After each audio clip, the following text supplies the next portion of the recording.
Happiness cannot be determined at any point in one's life. Happiness is the sum total of the entire life.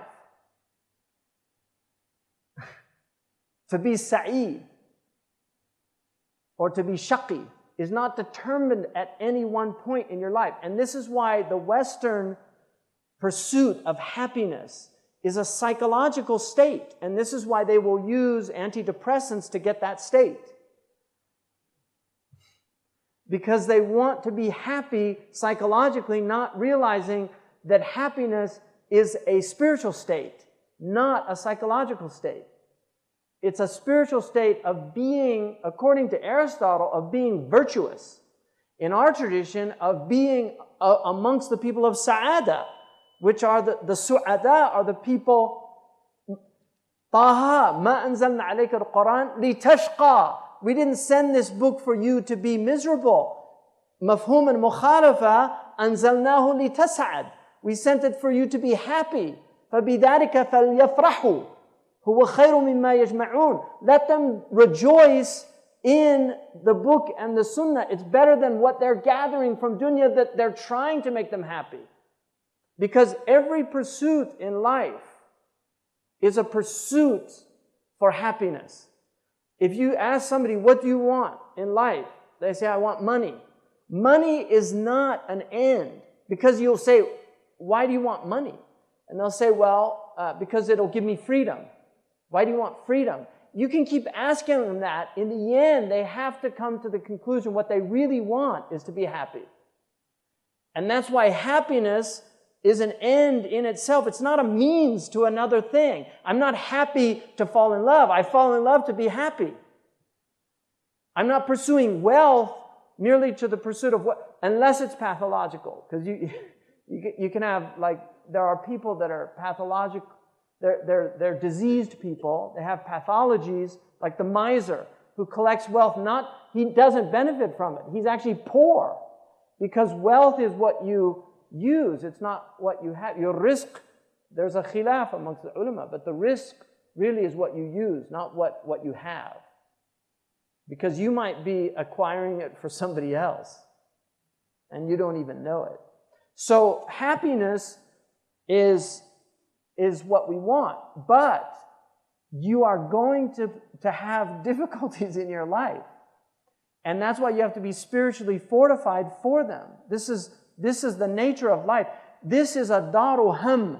It's an abode of anxiety. It's an abode of depression. It's an abode of concern. Right? This is the great noble truth that, the Eastern traditions, that life is suffering. Life is suffering in that the nature of life is its impermanence. And things that are impermanent will never give you true satisfaction. The only thing that will satisfy you in life is what's permanent. And the only thing that is permanent is Allah subhanahu wa ta'ala. And this is why no matter what you're going after in dunya, it's all an illusion that you're pursuing if you're not pursuing Allah subhanahu wa ta'ala. To be in a state of knowing your Lord. Because with that comes happiness. With that comes contentment. And this is why the awliya are the most contented people in the world. Nothing phases them. It doesn't mean they don't have fear. أَوْجَسَ فِي نَفْسِهِ خِيفَةً. They can have fear. It doesn't mean they don't get depressed. The Prophet ﷺ got depressed. We know that he had huzn. When his son died, he grieved. Grief is a human condition. It's not a negative thing. In fact, grief can open up a door that might have been closed before it happened. And Allah will often put grief into your life in order for you to call on Him and come back to Allah subhanahu wa ta'ala. And that's why you have to embrace that gift. Because if you're a believer, it's a gift. You might not see it, but it is a gift. This is our belief. عَجَبًا لِأَمْرِ الْمُؤْمِنِ فَإِنَّ أَمْرَهُ كُلَّهُ لَهُ خَيْرٌ. Sahih Muslim, Suhaib al-Rumi said, our Prophet ﷺ said, how wondrous is the believer's affair because all of it is good. إِنْ ابْتَدَاهُ صَبَرٌ. If He tries him, if God tries you, He's patient.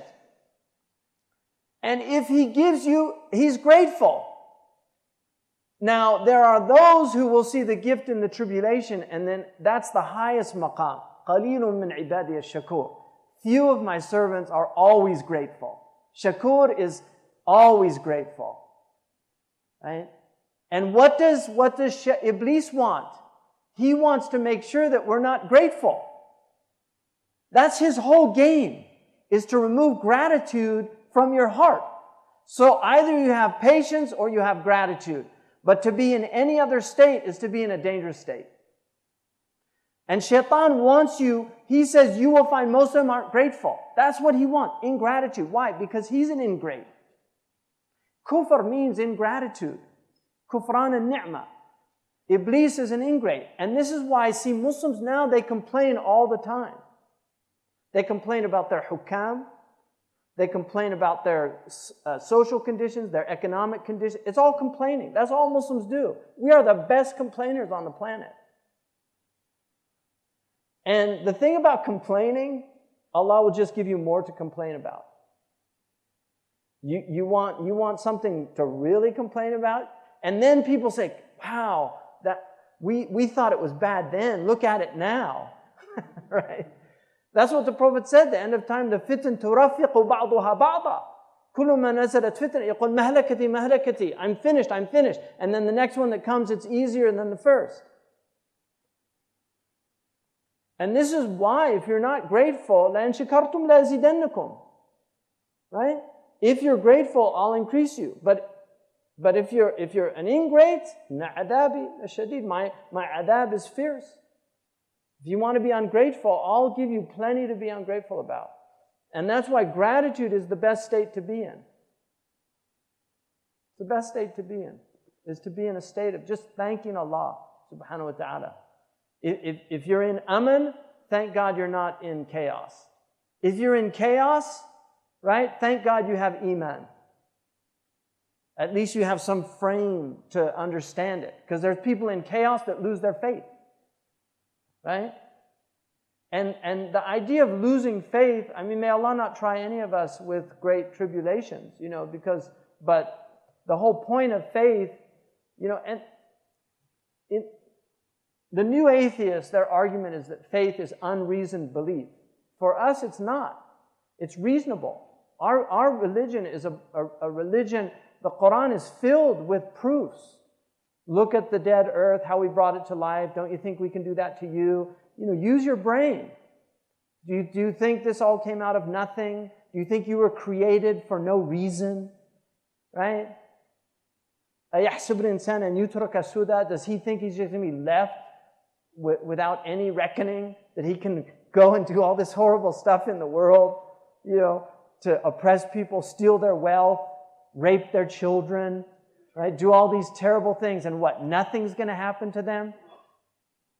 So, these three, the zalimun li nafsihi, the one oppressing himself, the muqtasid, and the sabiqun bil khairat, they are all part of this ummah, if they're believers. And this is why يَدْخُلُونَ جَنَّةُ عَدْنٍ يَدْخُلُونَهَا. All of them will enter into paradise. Maybe they'll have a period of purification. Right?